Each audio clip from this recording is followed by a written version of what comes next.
Men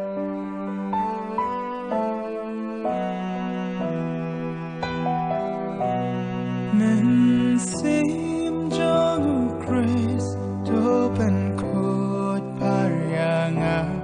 meru Christ open im yanga ko jeng shaleben open clan shuyanga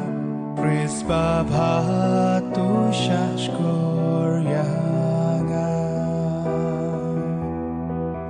Matut nakakrobu Kristo sadyanga Snabu Kristen debyanga Kujeng shalebeng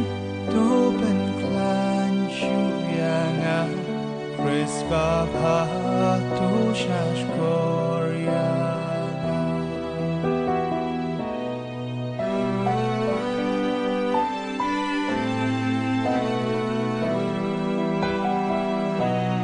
Hapo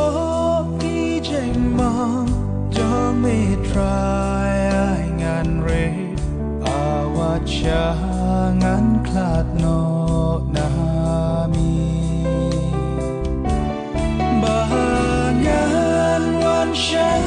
mi lem ki re kun jong me man ya ro tang ya mi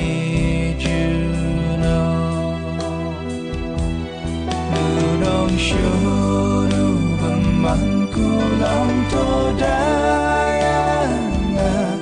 at miriap to kodyanga bahangan wan shami lem kiriu ko jong mi banyaro tanya mi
Jom ka ben se